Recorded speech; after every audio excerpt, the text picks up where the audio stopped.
Okay, so we're starting to get ready to stream.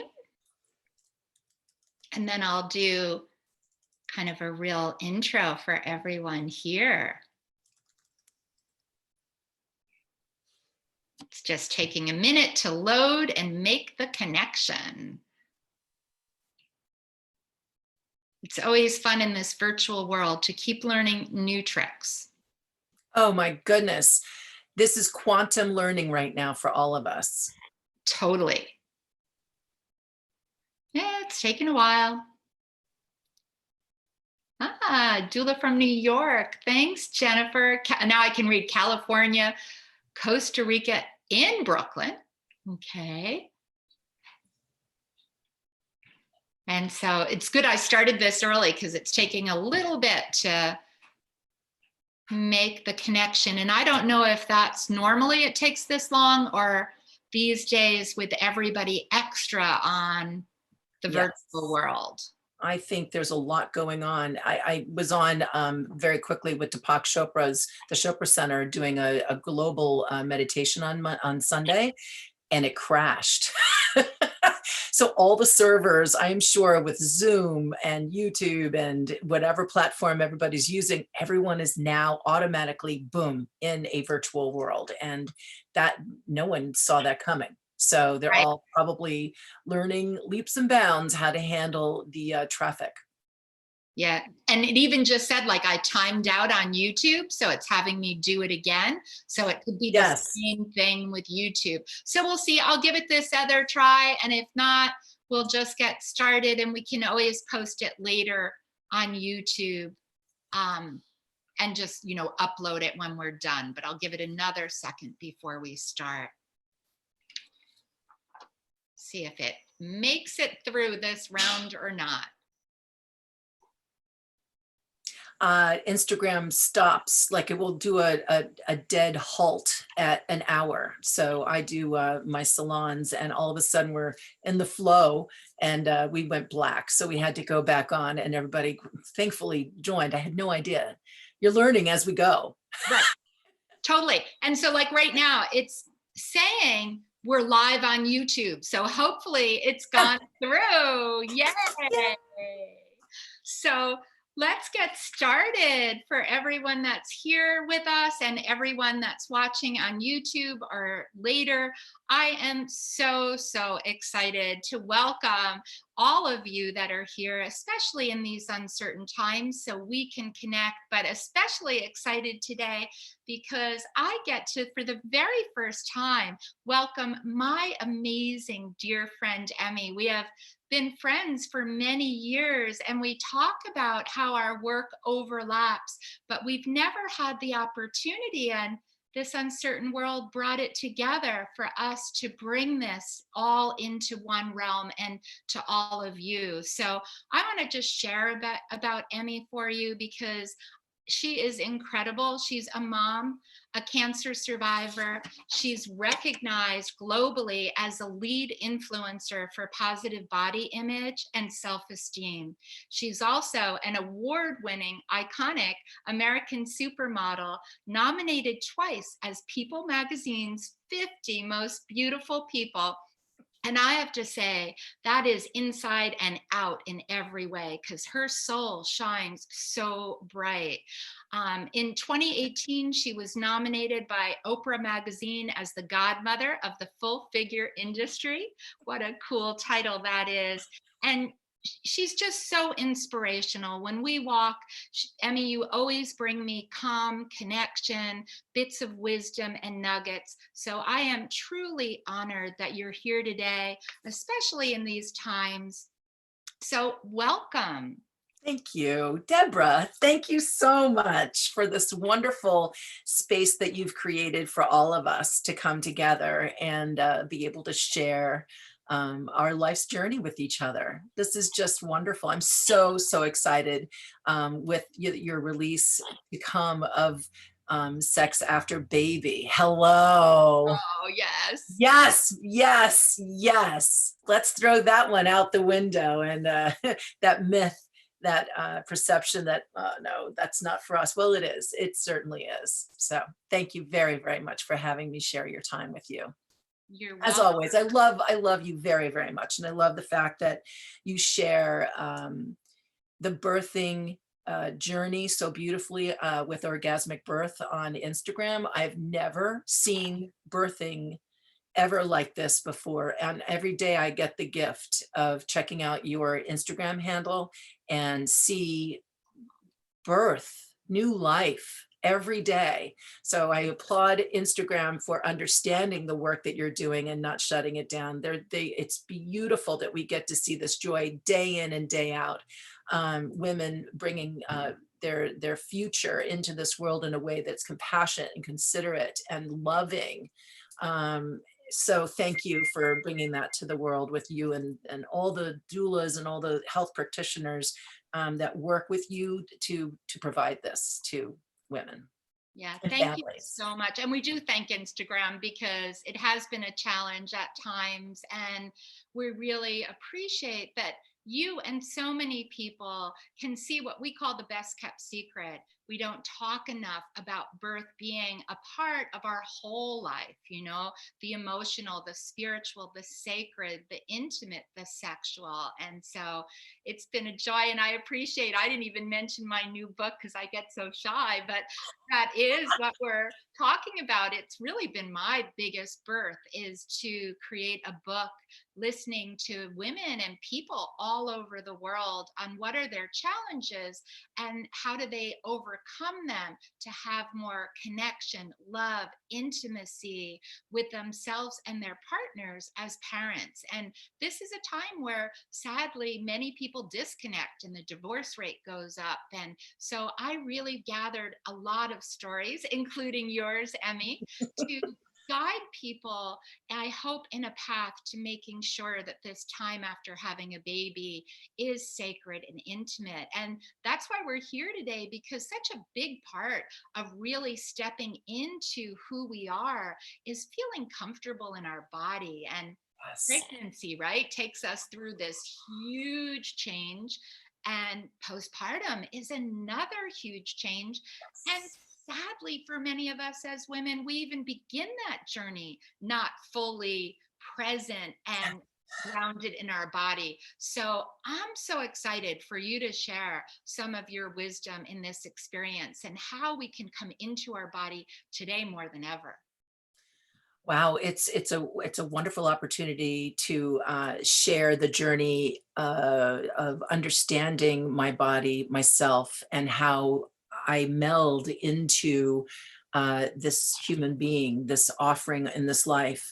And it's taken me years and years and years, and I'm still always going to be a student. It's just until recently that I started to fully embrace and learn more and more that the soul can only live within this that we call our body. We don't get a human experience without it. And when I started asking my body in the morning, how do you feel? How's everything going? Before I would get up, I just started doing this naturally after a lot of meditation and reading and doing the self work. It was that I wish I had done more of this work back when I had my daughter Toby 18 years ago. But I was already starting the journey, and I started at that time, instead of being afraid of getting out of work. Because of being a model, you have to be a certain consistent size. So when I got pregnant and I really wanted to be pregnant, I really honored the growing beauty miracle inside of me. And I wrote about it, and I really thought, my gosh, how could I ever, ever blame my body for what it's doing? I really threw that out the window the moment that I started seeing the change of my breasts and my hips and my stomach and the widening of my hips. And I really got into being a, a mother that was going to birth. And it blew my mind, actually, and pushed me in another direction of body positivity and acceptance. today, it's awesome to see that so many millions and millions of young women, medium-aged women, young children, and older, the grandparents and great-grandparents are being exposed quantumly on the idea of body positivity. But we're still left with birthing being put in the side, being kind of hidden and not really talked about, which the work that you're doing, Debra, is really bringing it out, bringing it to the forefront, celebrating this time, which is so very, very important. And when we do walk through that door post-birth, there's not a lot of support within our culture to honor the mother, to just honor what she has done for the world with bringing forth yet another human soul to contribute to this world. That alone, and then taking a step to her, that yes, she is now giving off milk, giving off food and nutrients and life to feed, and having the fat stores on the body to support and to ensure that this individual, this soul, is able to live and to breathe and to thrive, not just to survive, but to thrive. That is what our bodies are able to do. So when you sit back and you think about just that for a moment, there's unfortunately mass culture jumps in and goes, lose weight, jump here, do this, bounce back, be your best pre-baby, and there's no time at all to be awestruck. Well said. So slow it all down and honor that there might be some ups and downs. Heck, you've got a lot of hormones going on. There's a lot happening in this beautiful body that, you know, has to have some time to adjust, that you don't have two going on. You know, your hormones have to find its own place. And when we can relax and allow the tears to flow, to allow the good feelings to be, to allow yourself to say, I need help mentally, physically, spiritually, you know, not to go through this alone, we're going to be able to chip away and to be able to honor and support the many different stages of post-pregnancy in a way that's manageable, meaningful, celebratory, and flip the script on feeling shame, on feeling guilt, on feeling that you haven't bounced back already, right? So we could continue. We should, continue moving more. Do you have any questions, Deb, so far on this? I mean, you're nodding your head going, yeah. No, yeah. It's awesome, because so many women postpartum, right, feel shame. And I often say they're always trying to get back. I want to get my body back, but that's not being present, right? And we're never going to get it back. We have to honor this is a new body, right? Yes. And as you and I know, we have the joy of some years, our body is always changing, even after birth and as we age. And if we're always looking to be something else, we're never fully present in the miracle that our body offers just as it is today. So what other tips would you have? Because I know you do so much. How can we love what we have? Every little stretch mark, bump. Yes. So there's a lot that we can delve into, and just know, I think the beginning of our chat today was, your body is hearing everything that you're saying. What we say, even without words, how we feel or what we say to ourselves when we look into a mirror has so much to do with, thank you, has so much to do with how we're going to live that day. So I want women to go and get on Amazon and order grease pens, please, in all the different colors and with a little eraser. And what I want you to do is I want you to write on all the mirrors in your home, body blessings, love blessings, self-care blessings. You rock it, girlfriend. Awesome curvitude baby doll, or whatever you want to say, you know? Write these messages and write beautiful artwork on your mirrors so that when you wake up, you are reflecting what you want, not what your brain has been programmed, what your society has said, what certain marketers have done. And hopefully, number two, you start being your media watchdog.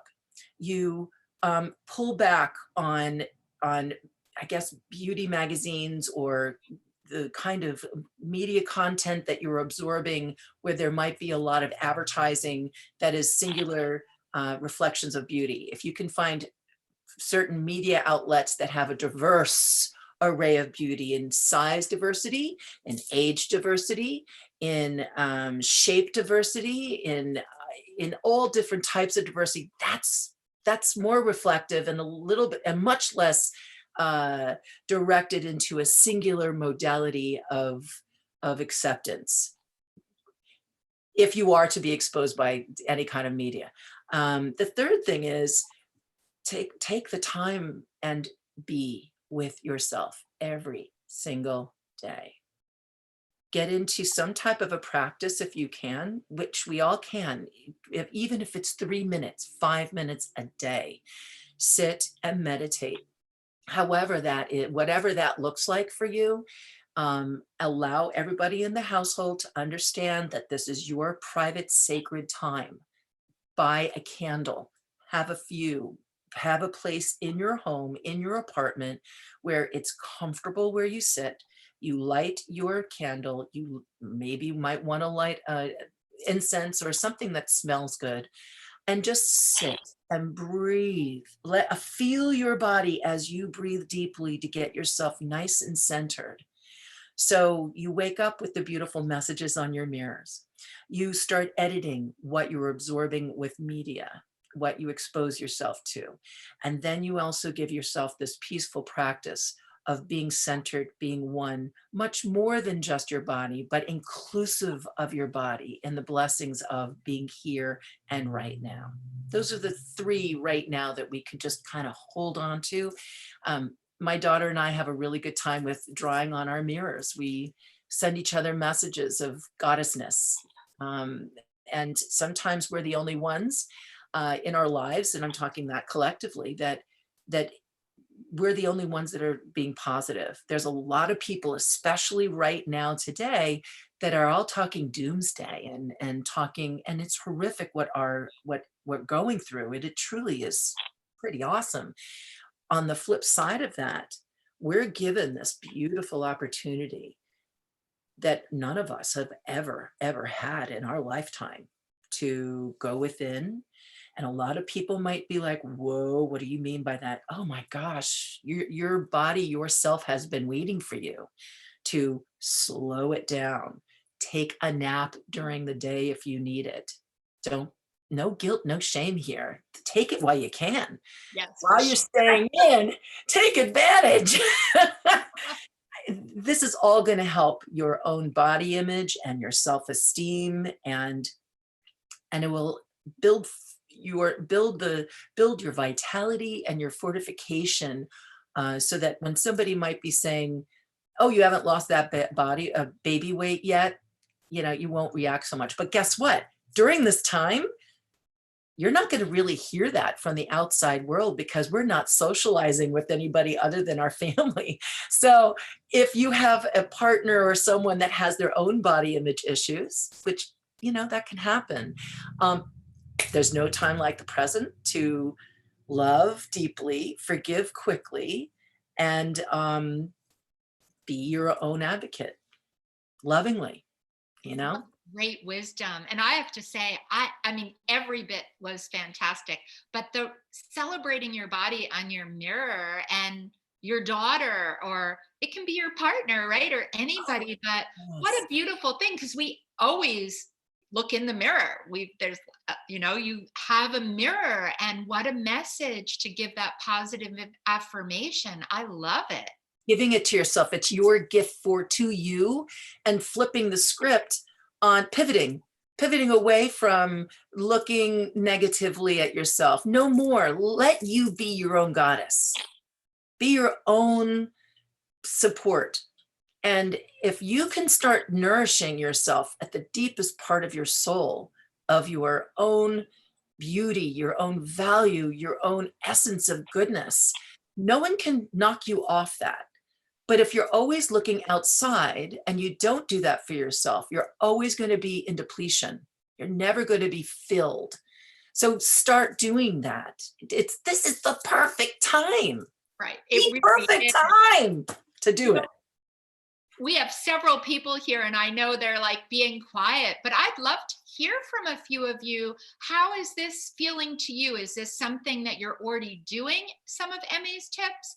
Or are you like me going, oh my goodness, I can't wait to write all over my mirror later today? And feel free, those of you that are here in the chat on Zoom, you can go in there. If you're in Zoom, I know some of you are on YouTube, so we can't hear you or see your comments, but those that are here live, you can even unmute and open up your video. I know some of you were opening it up and I shut it off just so we could really hear Emmy, but we'd love to see or hear you. Anyone? And I know, Conan, you were there and you do a lot of work around working with new parents and in this. Are you in a place where you can unmic or open video? So what I would love to do is, while we're waiting for our guests and the tribe, your tribe, to jump in and share their own tips to help them be like almost like a goddess warrior. It's almost like a goddess warrior where things are coming at you, your own self sometimes, and you have to go whoosh, like the Kung Fu warrior, graceful, with strength and wisdom, right? And just be like inside of yourself, welling that you are a goddess. And this is a true time, post-birth, during a woman's life, whether you're able to be pregnant or not. It's when you own that energy of your own self-reliance, your own fortitude. It's nothing can topple you. A couple of books that I wanted to share that I think that you know, when we're away, when the girlfriends are all away and when the mentors are away, it's nice to be able to curl up. And during this time, I haven't had a chance to read some really great books until just recently. It's been so nice to kind of skirt away into my bedroom, get into my covers for like a 20-minute little rest and read different books. So a couple of the books that set me just, I was so blank, almost like body image and self-esteem. I was a blank slate. And when I read You Can Heal Your Life by Louise Hay, oh, right. Debra, wasn't that a monumental book? Yes. Yeah. I think it was in the 80s that I read Louise Hay, and I remember reading it and looking at it going, what? Really? You're kidding me. Oh, I love that. And I read it over and over. My You Can Heal Your Life book is all frayed, and I've given so many away, but that's a beginning book. That's almost like a foundational book to take that journey and to support the journey. The Art of Happiness, the 10th anniversary edition, right? The Dalai Lama. I mean, Dalai Lama, another one I love. Just big minds, you know, simple concept. What a wonderful, wonderful vehicle for this message. And it's all about right now. Yeah. Right now, for everyone to bring that calm and happiness and peace inside. Yes. And if anybody could talk about happiness, I love that Yale University's most popular class is the class on happiness, and I believe that it's online now. So if anybody wants to jump in and figure that one out, and get into the class, and others, colleges around the United States are having happiness classes as well, because obviously before this virus hit our nation and globe, needless to say, a lot of people were not happy.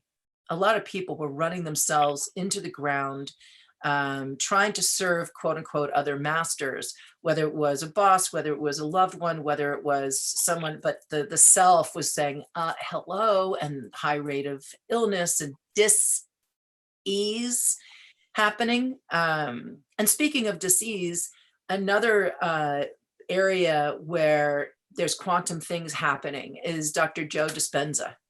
Dr. Joe, his story is so cool. I just want you to go onto YouTube and type in Dr. Joe, Dispenza. What I'm going to do is I'm going to cut and paste this and put this into our chat right now. Thank you. Mind if I do this to everyone, Deb? Yeah, no, please. Okay, there we go. So Dr. Joe went through a debilitating paralyzation. He was paralyzed.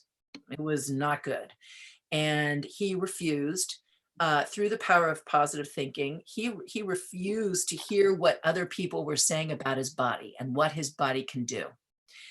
And he just went through a whole series of daily, every minute, every hour that he was awake, he went through self-healing on such a quantum level. And he knew once he was better and able-bodied again, that his journey was, in a very compassionate, non-doctorial way, on how to rewire your brain to be more vital and more engaged and more like, I'm here for a reason, and this is my body, back off. You can bite me if you don't agree, not my issue. Moving on. So Dr. Joe is really fabulous when it comes to quantum healing, the way we think and what we're actually capable of. And any woman that's birthed will say, hello, I can't believe I went through this. This was really something to see another human growing inside of me. I mean, that alone is an incredible miracle. But to support us more on this journey, Dr. Joe. And the classic of all classics is The Power of Positive Thinking. Yes. Norman Vincent Peale. That's like, gotta have it. Gotta have that in your library. And if during this time when we're in, these are big concepts that are very, very large audiences with a very simple concept. There's a lot of support online for that, but these books are just fabulous.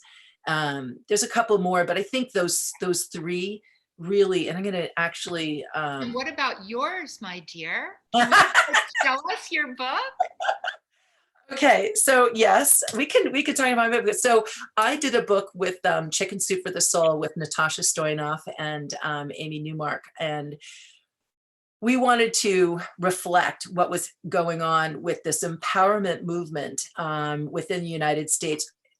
Thankfully, with the help of social media.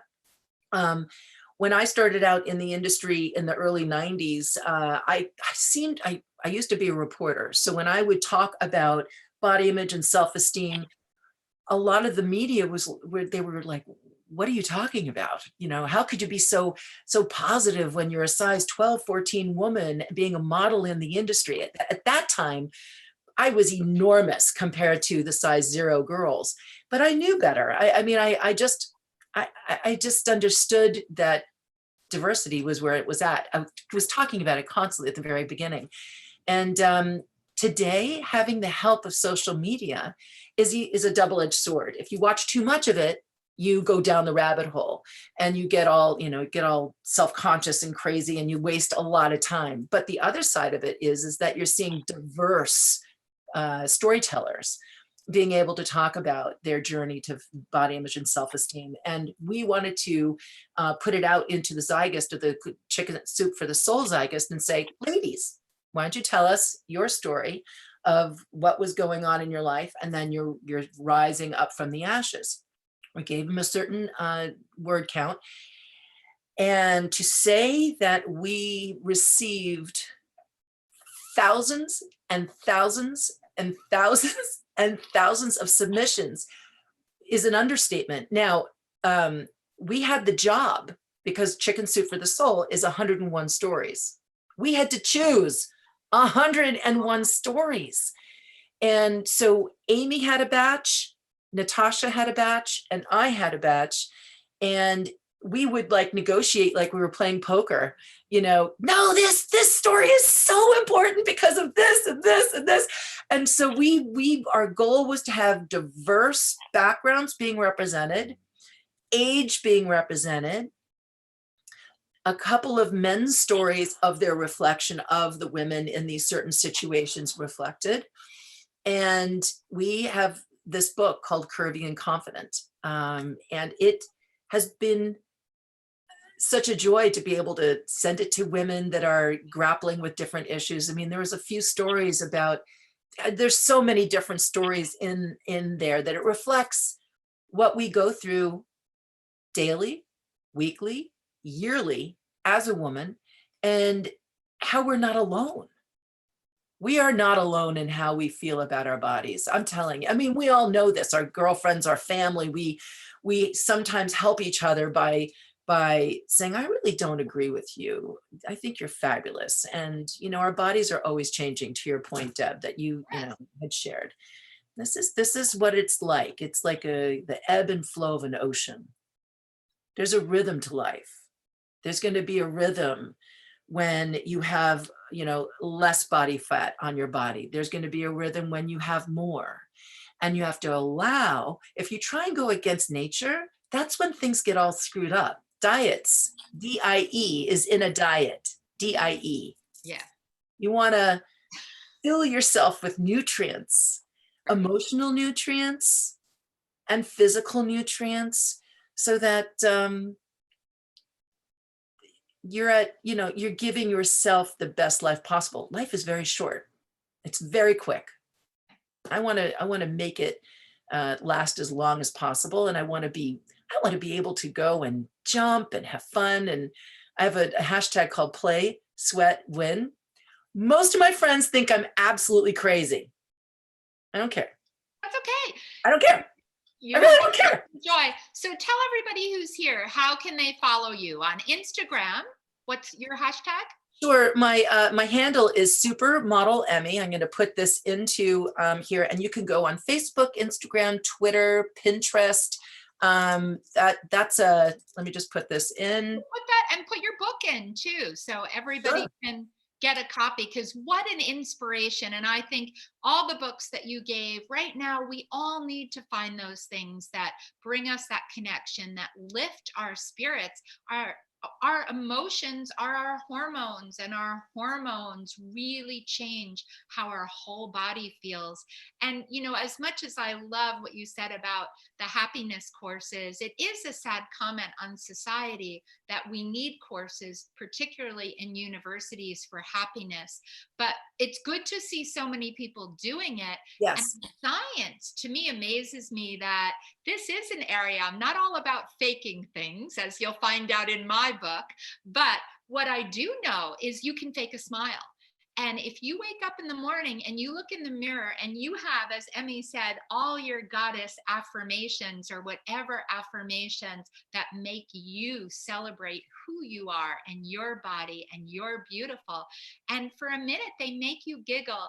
When you turn the frown upside down and fake a smile, your body doesn't know the difference between a real smile and a fake smile. You will shift your hormones, and within minutes, you will actually feel into really wanting to smile. So, like, your idea on the mirror is so perfect in every way. And everyone that's here has to really promise that even if you're feeling a lot of challenge now, and especially if there's anyone that's getting ready to give birth, or someone who's just home with a newborn and you don't have all the care and support that you were dreaming you'd have, that you certainly deserve and desire, and these are challenging times for you, the more you can smile, your baby feels that change from a frown to a smile, whether they're inside or they're outside, they are affected by us. And these were amazing tips, Emmy, how we all can every day from this particular time to any day in the future as the world changes, really celebrate the miracle that we each are. And I just honor and celebrate you, my dear friend, for your tips and wisdom and being here. And so we're going to stay a little bit longer to open up for Q&A for those that are here with us and would like to. I'm going to be closing off our YouTube now. So our YouTube viewers, make sure you come back. We are going to be offering a whole series of webinars for the next several weeks, just like this, as part of our launch for the ultimate guide for sex after baby, secrets to love and intimacy. So we hope we're going to be offering you lots of support that you can bring into your life, your body, your spirit, wherever you are on the continuum of life. So if you're with us on YouTube, we hope you'll keep following along in the series. And those that are here with us now, I really hope